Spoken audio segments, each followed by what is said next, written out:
Sejam muito bem-vindos, irmãos e irmãs, à reflexão do Evangelho deste domingo, o Evangelho de Lucas, capítulo 18, versos de 1 a 8.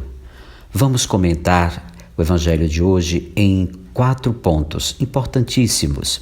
Primeiro, percebemos a oração perseverante. Jesus já havia dito aos discípulos: peçam e lhes será dado, procurem e encontrarão, batam e abrirão a porta para vocês. 11:9. Contudo, os primeiros cristãos sentiam as necessidades e dificuldades que sentimos nós. Rezamos e não obtemos o que pedimos. Qual era o núcleo da oração dos primeiros cristãos? O que pediam? A resposta está em Lucas 11, 2 a 4. Pai, santificado seja o teu nome. Venha o teu reino. Dá-nos a cada dia o pão de amanhã. Na prática, porém, a vinda do reino e sua implantação demoravam. Deus tardava em fazer justiça a seus eleitos. Houve quem abandonasse a fé. Jesus nos mostra, por meio de uma parábola, a necessidade de rezar sempre, sem jamais esmorecer. E o conteúdo central dessa parábola, identificado com o desejo da viúva, é que seja feita justiça. O segundo ponto, o oprimido tem certeza de ser atendido. A parábola mostra que oprimidos e opressores habitam a mesma cidade. Na perspectiva de Lucas, isso só acontecia nas cidades, pois nas aldeias as viúvas eram respeitadas e protegidas. De um lado, temos um juiz que não temia a Deus e não tinha consideração para com as pessoas. No verso 2.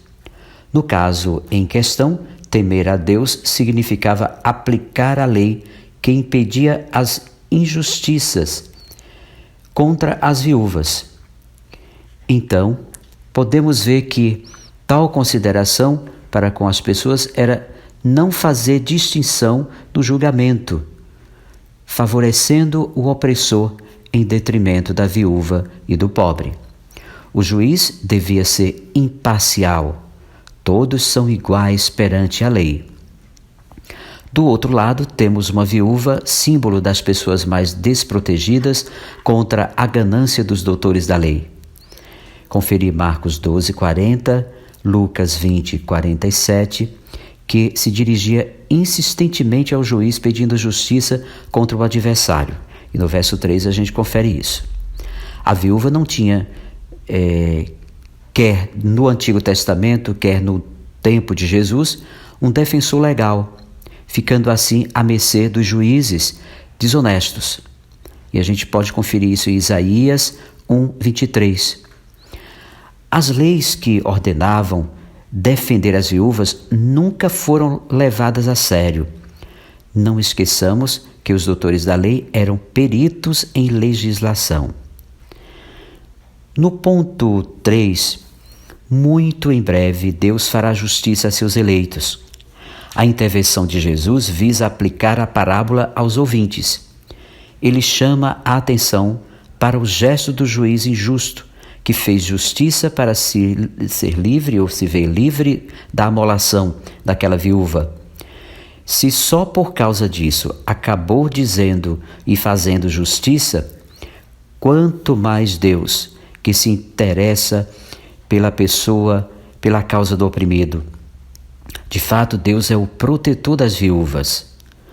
Malaquias 3:5, a gente confere isso. Elas, portanto, têm a quem recorrer. Não oprimam nenhuma viúva ou órfão. Se clamar a mim, escutarei o seu clamor. O quarto ponto é difícil manter-se na luta. Veja, tal como agiu a viúva, assim deve ser o cristão. Perseverar no testemunho e na oração incessante para que Deus intervenha, fazendo justiça a seus eleitos, isto é, salvando-os.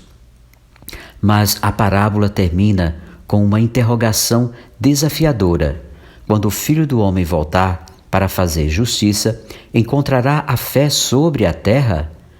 encontrará pessoas que se manifestam, ou pessoas que se mantiveram fiéis a Jesus no testemunho e na oração perseverantes?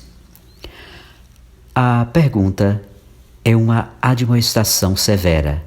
É difícil manter-se na luta. É preciso crer com garra, conservando-se prontos para o testemunho, pois tanto naquele tempo como hoje, muitos são tentados a desanimar.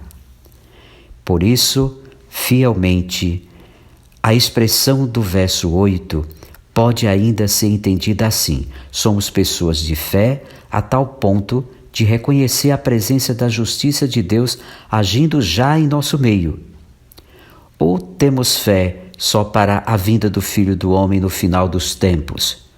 Não será agora a hora de sentirmos que Deus está fazendo justiça a seus eleitos mediante as conquistas de pessoas e grupos organizados contra a corrupção, a impunidade e a injustiça? É hora de parar e refletir melhor para sentir essa força de Deus agindo em nós.